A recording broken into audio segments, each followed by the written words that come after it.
In the second paragraph, we go on to build the interest, and that is we give some details about the product.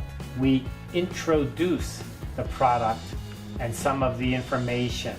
This will help build interest. We try to be clear about what's good from the product, what's good, and what the product can do to help you. So let's look at some examples here. You can see the paragraph is kind of long. The second example also kind of long, isn't it? Why are these so long? Because they're telling a lot of details. They're using this chance to build up the interest. So here we introduce the product. We tell what the product does. We give some features of the product. It works 24 hours a day. It's hidden. There's no other product like it.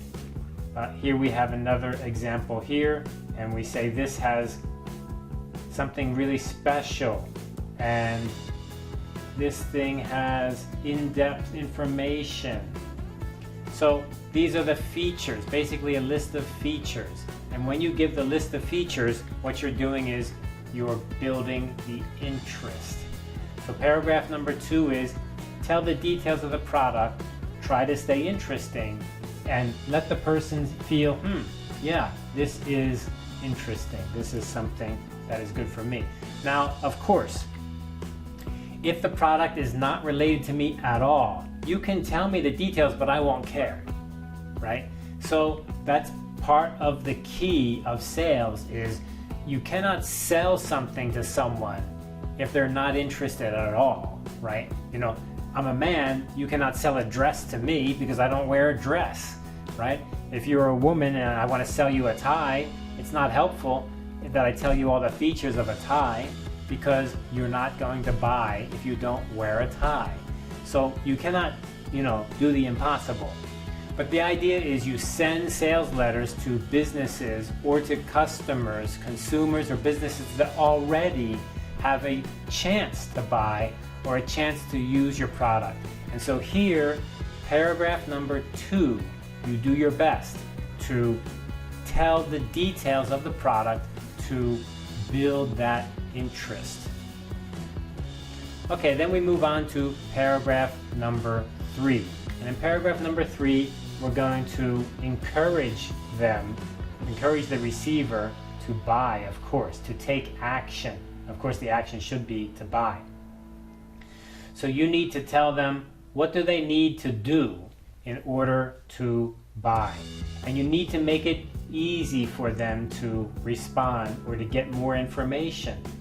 And of course, you can do something extra, like maybe give a price discount or a special sale price or buy one get one free kind of thing.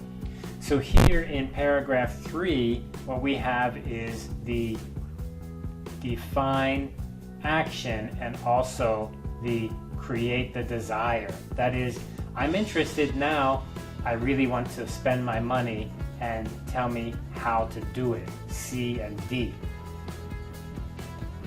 So if we look at a couple examples here, we can see that we're talking about the product, and we go on to say the product is really good, and then look at this piece here, right here beginning. Can you afford to pass up this chance?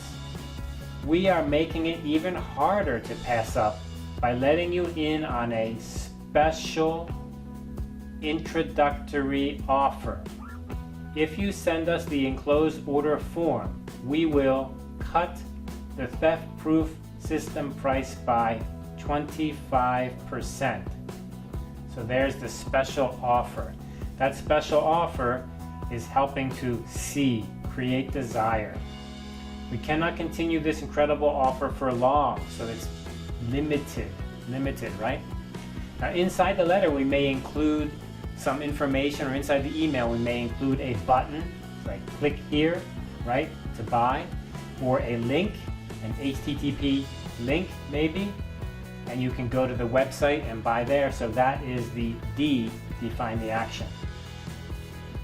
Let's look at this second example here. So again, we say a couple positive things. We ask the consumer to maybe buy right away. And here we give a 40% off. You see? 40% off. So that right there is helping to create the desire. Now remember, you cannot do the impossible. If I give you 40% off, but you're not interested to buy anyway, because you're not going to use the product, this doesn't help. But the idea is, if someone is interested, then A, paragraph 1, attract attention. B, paragraph 2, build the interest, tell them the detail. And C, here, we create the desire by maybe giving something special, like a sale price or a special offer. Okay, inside your book, there's a number of examples you can follow.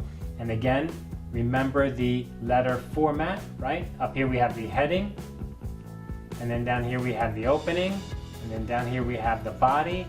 And down here we have the closing. And the heading is, who is this letter from? And the opening is, who is this letter to?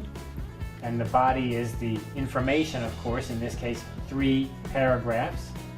And then the closing is also, who is it from? Okay, good luck with your sales.